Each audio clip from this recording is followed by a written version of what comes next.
Hello and welcome to your daily dose of Satoshi's news. Today's date is Wednesday, the 24th of July, 2024, the year of 1,000,000 transactions per second or more. Experience the best of both worlds today at betbitcoinsv.com, the best casino and sports betting on chain. Have a little flutter in private using the original protocol and genuine Bitcoin. Right, let's get into it. So these articles that I want to go through today, we've got this one by Cointelegraph saying Craig Wright's colleague tried to stop court case, he didn't listen. Well, whatever. Got an article there that a lot of people have given a lot of good reviews to. Said the BSV blockchain building trust at scale. So we'll just see what that is all about on Teranode. Then we got this article by Kurt. Probably won't be able to go through it all, but it looks kind of edgy. Quite impressed by the little bit of content that I have already read. Probably won't be able to get through all of it because they're usually quite long, but looking forward to that. A little bit 365 days of Bitcoin history, and then we have got the charts as per usual. So let's get into it. Satoshi, like a cowboy in the West, riding on the blockchain that they call the very best. 1,000,000 strong, them transactions flying free. Just wait for the Teranode, you'll surely see. Here we go. Right, let's start off with this one then. So Craig Wright's colleague, that would be Ager-Hansen, tried to stop court case. He didn't listen. Right. Well, yeah, we all know why he tried to stop it, because it wouldn't really have suited them. That's why they had to basically put a spanner in the works and come up with this ridiculous ruling that's obviously going to be appealed, but we'll see what happens. So Christian Ager-Hansen told Cointelegraph that he warned his former colleagues, including Craig Wright and financial backer Ager-Hansen, against going to court. Well, that's obviously because the cabal didn't want them to go to court, because that court case was an absolute mockery. That verdict could easily be voided, because it was a void order, because the judge didn't even sign it. And we'll get back to that in a minute. But anyway, see what the rest of it says. Christian Ager-Hansen, a former colleague of Craig Wright, has told Cointelegraph he tried to stop a disastrous court case before it began. But while Ager-Hansen came to believe the court case was unwinnable and Wright was a fraud, others, including Wright's billionaire backers Cavanagh, refused to back down. Now, Wright, who falsely claimed to be Satoshi Nakamoto during the Cobra vs. Wright trial in the United Kingdom, is facing a potential court date in the UK for perjury. High Court Judge Edward James Miller ruled Craig Wright had lied extensively and repeatedly, but there's no evidence that he did, during a 6-week trial which started in February. All his lies and forged documents were in support of the biggest lie, his claim to be Satoshi Nakamoto, Miller ruled. Miller referred the matter to the Crown Prosecution Service on July 16th. Did he now? None of this surprised Ager-Hansen, who says warning bells rang well before the case even began. When Ager-Hansen met Wright, Ager-Hansen first met Wright in June 2022 while attending Royal Ascot, the high society horse racing event, patronage and frequently attended by members of the UK's royal family. He said Wright's fraudulent playbook was broadly similar during their first meeting. He said, I was shown what I now know were fraudulent documents showing that he was Satoshi, which was not true, Ager-Hansen told Cointelegraph. Cavanagh, Wright's billionaire financier, and Steph Matthews, the co-founder and executive chairman of N-Chain, the company that manages the Bitcoin Fork Bitcoin Satoshi vision, were also in attendance during the first meeting. They wanted me to help run his legal case, Ager-Hansen said. Ager-Hansen explains that N-Chain is something akin to a cult with a culty mentality, and after agreeing to join, he was swiftly sucked into its strange inner workings. Whatever. Ager-Hansen says the sick thing is being in a cult like this is very exciting, actually. 100 million reasons to lie. While there were undoubtedly troubling aspects of N-Chain, Air held the company together. Regarding Air, Ager-Hansen said, he's much richer than people believe. I was very well paid. I was paid to win the case, said Ager-Hansen. I was offered $100 million to win this case. $100 million! Jeepers. 100 million. I could have won this case. Easy. Especially for that.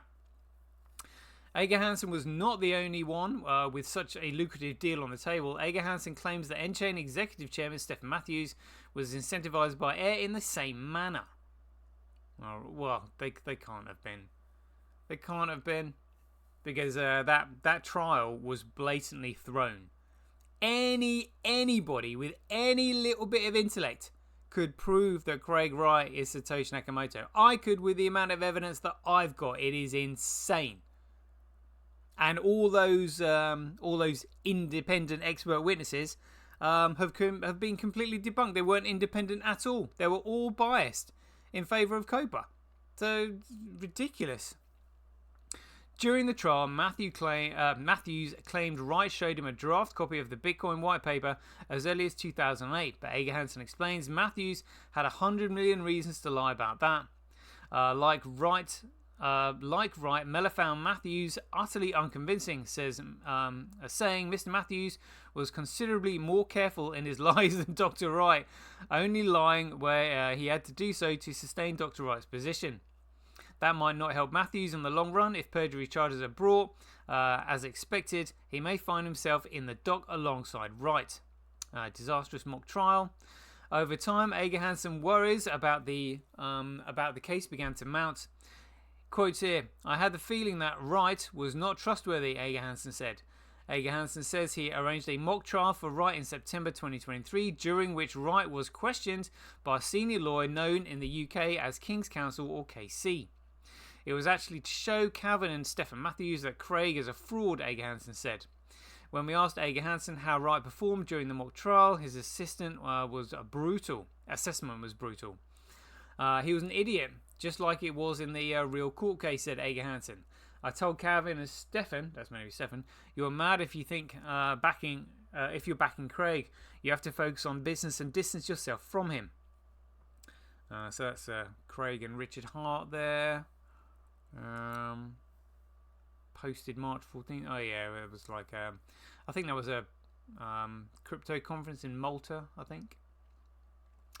Following the mock trial, the King's Counsel conducting Wright's cross-examination was offered 100 million of his own, like Ager-Hansen, and Casey declined Air's offer.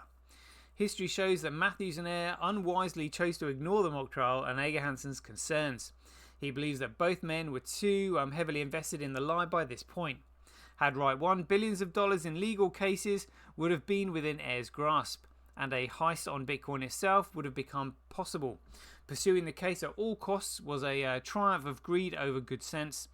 Before the month was out, Ager-Hansen extricated himself from Enchain and publicly raised a number of concerns about his former company. Very bad news for Wright. Cointelegraph spoke with Andrew Balthazar, a digital asset and blockchain litigator at Holland & Knight law firm, to discover how Mellor's ruling might affect Wright in the future. Besides a potential perjury charge that could result in prison time, Wright has made numerous enemies in multiple countries. He's filed lawsuits in the UK, Florida and elsewhere. When people say he's lying, he's filed defamation cases against them. Those obviously haven't aged well, given the current context. Balthazar said truth is generally a defense to claims of defamation. According to Balthazar, those Wright had previously targeted with legal action would potentially have a valid claim they could pursue, and Wright was never shy about litigating, earning him a legion of enemies. Wright many legal cases. In December 2022, Wright lost a defamation case against Magnus Granoth, better known as his online alias Hodlanaut. Granoth had called Wright a fraud. In December 2023, Wright won a defamation case against podcaster Peter McCormack. McCormack had called Wright a effing liar and also said he's a fraud and he's a moron. The UK judge found these statements met UK standards of defamation and ordered McCormack to pay for the damages to Wright's reputation, which at the time was valued at £1 or $1.29. But he had to pay all of Craig's legal costs. Simultaneously to the McCormack case, Wright also pursued cases against Kraken and Binance, urging that Enchain-owned BSV should be listed as the real Bitcoin. Balthazar also told Cointelegraph that Wright still has 2 open cases in Florida against Roma Ang and wife of his deceased former colleague Andy Kleiman. I wonder if that's Ager-Hansen. A previous December 2021 trial in Florida ordered Wright to pay $100 million to W&K Info Defense Research, a company widely accepted to have been founded by computer scientist Andy Kleiman. No. This article is outrageous. And I think they've got Andy Kleiman on. That's Ager-Hansen. That's meant to be maybe Dave Kleiman. This is outrageous. This is an absolute joke. That was majority owned by Craig. And his wife, who had 60+% share in it. This article is absolutely bobbins. Wright argues that he actually started the company believing he should pay himself the $100 million, which has since increased to $143 million with interest. A further case against Bitcoin core developers for control of 110,000 BTC, which is 7.4 billion, was reportedly dropped in April. Really? Has Craig dropped that case? That case is actually really important in terms of making sure that developers owe a fiduciary relationship to the network that they control, which they do. Interesting. I have to check that one out. All of these cases are now tainted by the Crypto Open Patent Alliance case and a further potential criminal case in the UK. The language used by the court was pretty stringent. I think his personal credibility is obviously shot, said Balthazar. I think a good attorney is going to be able to use the evidence of his falsehoods in the COPA trial to undermine his credibility and possibly reopen issues that were thought closed. Christian Ager-Hansen confirmed to Cointelegraph that he also plans to sue Wright, Matthews and Ayer, but first the man who is not Satoshi is likely to face perjury charges in the UK. It is a remarkable turn for Wright, who once brushed shoulders with British royalty, but may soon find himself at His Majesty's custodial pleasure. Well, you know, Craig, Stefan, if you want to reach out to me, I can make sure that doesn't happen. I'm pretty sure you won't. You know, you're going to go down the traditional sense of using lawyers who are registered to the Bar Association. They're not going to do you any favours whatsoever. You will end up in jail. You know, I'm throwing a lifeline out here for you. Alright, next article here. So, this is by the BSV Association. It says the BSV blockchain building trust at scale. The BSV blockchain is a secure and stable blockchain technology with unique business benefits. This is because it is designed for scalability and thus enterprise level use cases. This was one of the key findings of a new report by the BSV Association focusing on the role of blockchain in safeguarding data and streamlining transactions. The report highlights how blockchain technology opens a window on trust. Using it, enterprises can see clearly where data originates, where it has traveled, and how it has changed along the way. Bitcoin's transparent, secure, and immutable digital ledger establishes reliability and confidence that businesses, devices, and data are working as they should. It says reports, navigating digital transformation, building trust in an automated world. The role of blockchain is safeguarding data and streamlining transactions. Unique features. Some of the unique features of the BSV blockchain include efficient scaling, overlay networks and unbounded block size, achieve 14,000 transactions per second. With Teranode, the BSV blockchain seeks to reach more than 1 million transactions per second. By comparison, Visa's transactions per second lies around 1,500 to 2,000, well, 2,000, and is only scalable to 65,000 transactions per second. Low transaction cost. The BSV blockchain offers a cost-efficient solution with transaction fees as low as, crikey, what's this? So that's a tenth of a cent, hundredths of a cent, thousandths of a cent, 10,000ths of a cent, just six, crikey, that'd be 100 thousandths, so 600 thousandths of a cent. Whew. As of 17th of May 2024. By comparison, Stripe's online transaction fee lie at 1.5% to 3.25% of payment value plus a flat fee of 27 cents. Resilience and reliability. The BSV blockchain has been operating reliably for over 5 years and has, well, more than actually, and processed over 3.6 billion transactions.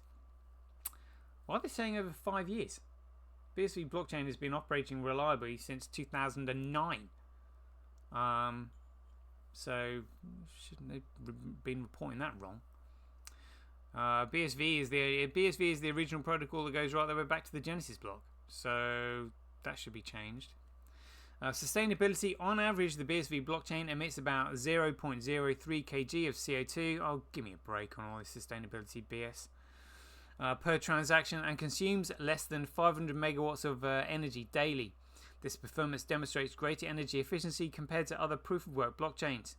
Security. Anchored in a battle-tested proof-of-work mechanism and a UTXO-based token model, forming a trustworthy and immutable blockchain architecture.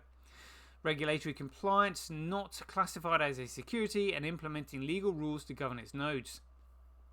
Teranode, 1 million transactions per second. Teranode, a significant upgrade for the BSV blockchain, supports 1 million transactions per second, more than 10 times Visa's maximum theoretical transaction rate. Uniquely, Teranode reduces transaction fees as usage increases, thanks to its ability to process more transactions in each block, efficiently spreading costs. This feature presents a clear economic advantage, particularly for high-volume businesses aiming to enhance efficiency and cut operational expenses. It is exciting to work with the BSV blockchain to enable the Teranode platform with built-in efficiency and scalability needed to truly adhere to Bitcoin's protocol while supporting rapidly expanding enterprise blockchain use cases. We have every confidence that our platform will be consistently high as the BSV platform scales from gigabytes to petabytes, said Ivan Mayer, regional manager for Central Europe at Aerospike. Nice.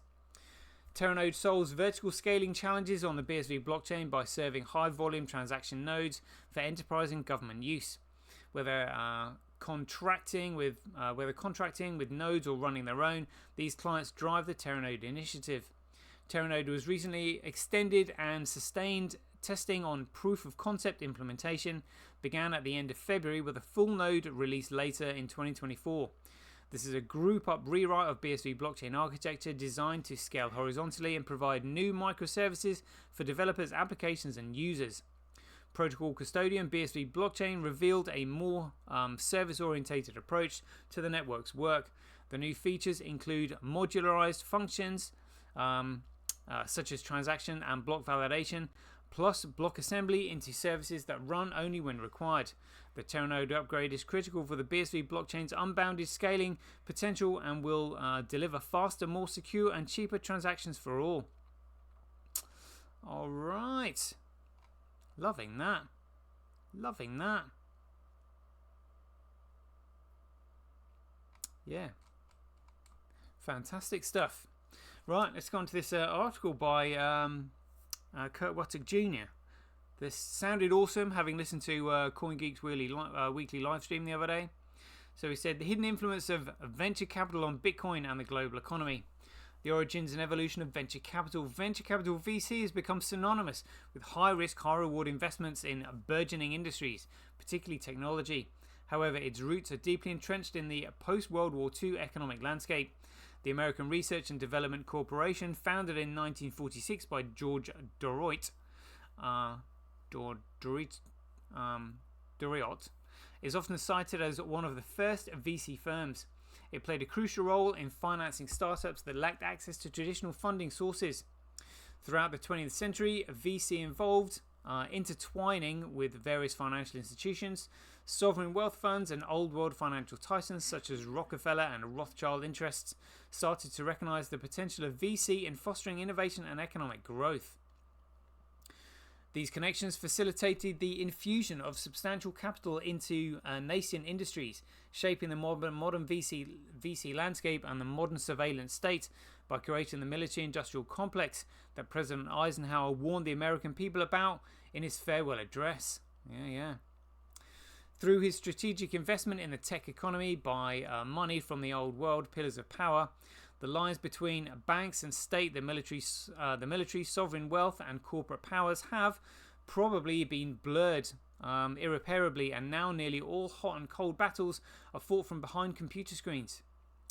venture capital's global expansion and influence. Today, venture capital has expanded globally.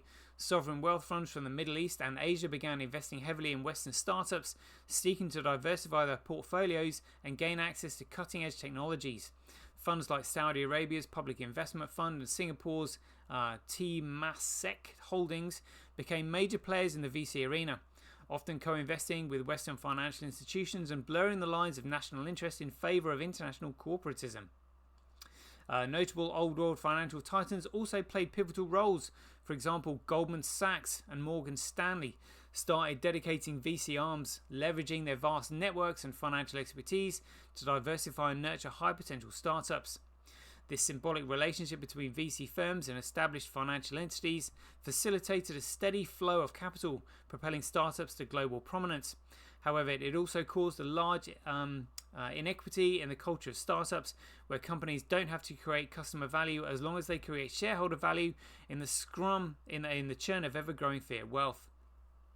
The role of BlackRock in shaping the future of venture capital.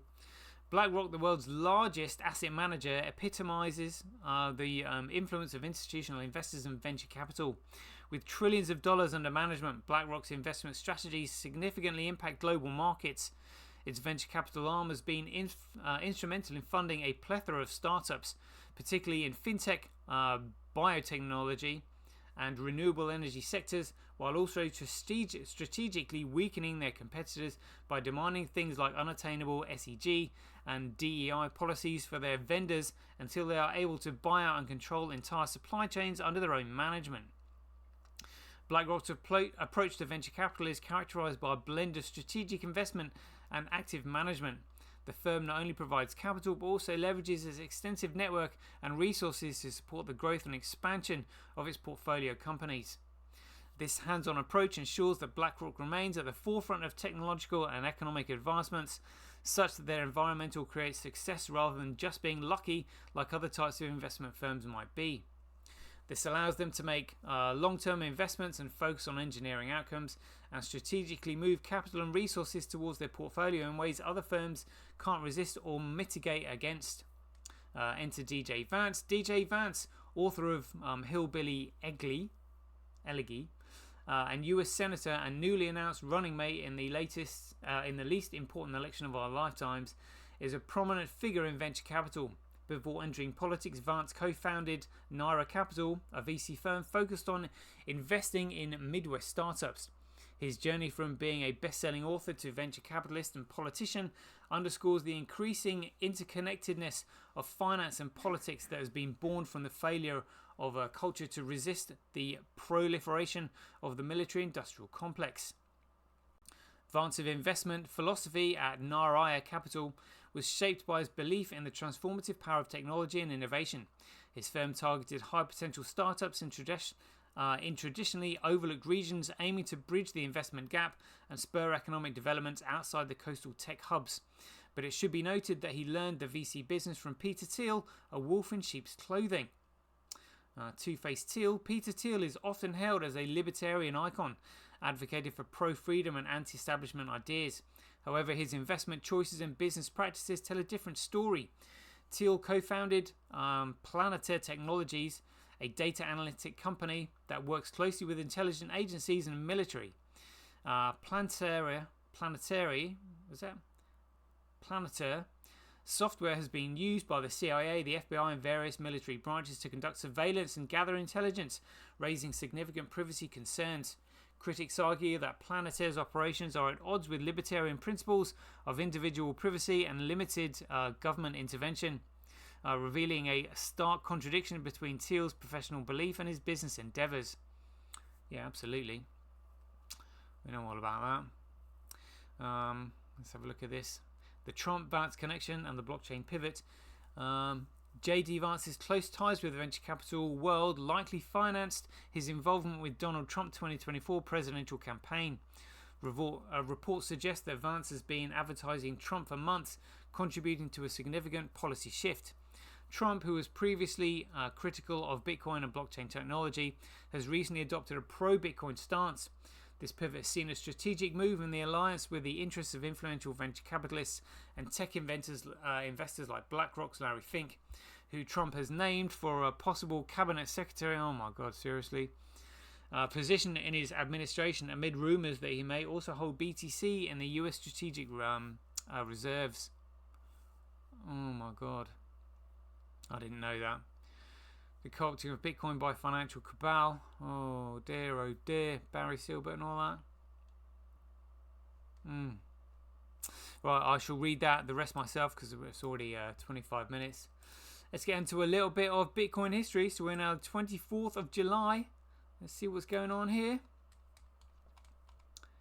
Here we go, 22nd, 23rd, 24th. Check this out. So Craig Wright appears at the inaugural Informer Conference in Sydney, Australia, July 24th to 25th, 2014, entitled CryptoCon Conference and Bar Camp.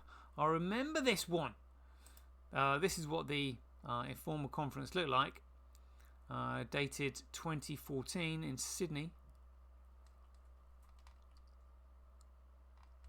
And this was an image by Dale Dickens of the Bitcoin Doco. Craig Wright, Sydney Conference 2014. So she actually interviewed him after the first sort of like Bitcoin conference in Sydney, Australia. It might be Melbourne actually. Let's just check quickly when that was. Here we go. There we go. So on July 10th, Craig Wright is interviewed by Dale Dickens at Australia's first ever Bitcoin conference in Melbourne called Inside Bitcoin Conference. It went from the 9th to the 10th of July 2014. And then just goes on about the film she made. So the 3-part series by Dale was called the Bitcoin Doco. But this one, on the 24th of July, was Craig actually appearing on camera. So I don't think there's any video footage of that first one, the Inside Bitcoin Conference. But there is video footage of Craig at this Informer Conference. Fascinating. So this is where I think this is the first time where Craig actually spoke on a panel, and the other panelists actually looked quite confused about what he was talking about, and he was the only one that was talking so confidently about Bitcoin and confusing the opinions that the other panelists had about it. And he was basically putting them right, and they were kind of like look at him like, you know, who are you? But everything Craig said was correct, even though some of it contradicted what these panelists thought. But it's because they didn't know what it was. They were thinking that Bitcoin was a security. Yeah, they're looking at it, you know, like an investment that you get on the stock market. Was Craig is the only one who clearly knew that it was a commodity, and obviously dropped that bombshell the following year in the Bitcoin conference in Nevada in 2015. But fascinating stuff there in Bitcoin history. So yeah, let me see if there's anything here. Wix. Oh yeah, we go. Gives you the power. So this was the Bitcoin doco, not actually the conference. Yeah, there we go. That was amazing. Yeah, so that was Craig at the Informer. Actually, somebody filmed it. Awesome bit of Bitcoin history there. Right then, so that's bit of history done. Let's have a look at the figures just quickly. We'll whiz through these. So the price popped up to $46. Don't know what was going on there. Hash rate won't be bothered looking at. Network nodes won't bother looking at. But transactions, 11.33%. We've got 87,000 transactions on BitInfo charts. We'll cross-reference that with what's on chain. 98,000, so that's about right. Block size, some big blocks suddenly coming through all of a sudden. Look at this. So an 86 megabyte block, 86, 26, 14, 41, 19, 20, 22, 51, 99, a 99 megabyte block. Woo. Nice. That's all right. Something's happening. It's currently 101,000 times cheaper to transact on Bitcoin than Core coin. But again, this is what gives everything away. the hash rate, the profitability is being carefully managed, economically incentivizing the shitcoiners to not mine Bitcoin, allowing Tau and Kuv and Gorilla Pool and QD Link to scoop up the majority of genuine Bitcoin. Oof. And again, these two, the much of a muchness to BTC, so it's almost like, it's just like, look, you know, choose whichever shitcoin you want, just don't choose genuine Bitcoin because you're mining at a 48% comparable loss. So that's how we know it's still being carefully managed. Let's just have a quick look at these charts here. What am I doing? What's going on? There we go. Let's have a look at this. So global hash rate 7 days, global hash rate 24 hours. Core coin hash rate, other miners are 2.08%. B crash, other miners are 26 on there. Fisher price cash, who cares? Bitcoin, let's cross-reference this with what's on chain. Tau down to 47. Kuv up to 26. QD Link 19. And Gorilla Pool at 7.3. Very good, very good. Crypto Quant, yeah, look, exchanges still cashing out. What's going on here? So this was the Tether Weather. We've had a peak in the price there. So yeah, I thought we'd see this pump. So that went from 114.2 to 114.4. So that's another 200 million gone in this afternoon. Okay, look at that. 113.2 to 114.4. So that's 1.2 billion. 1.2 billion in a week to try and pump the shitcoin market. Oh, USDC in the green as well. Let's see what that market cap looks like. Oh no, it's just dropped below, but you'd expect that to go up.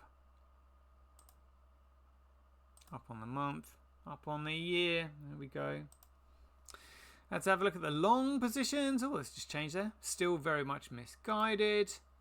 This one here, top cryptos with most holders. The figure hasn't really changed, but good to see genuine Bitcoin in second place.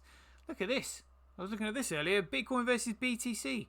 Don't know what was going on there, but BSV on a right tear. I would expect they would have to put USDC and Tether into the market in order to pump BTC to prevent the price from running away with that. But very interesting to see there. What's that a price? What's going on with the USD comparison? Oh, so maybe it's just gone up today. So USD's gone up and gone down, but that means BTC's gone down. I'm guessing that could be the sale of Mt. Gox BTC on the market or something like that, maybe. But that's very, very odd to see that.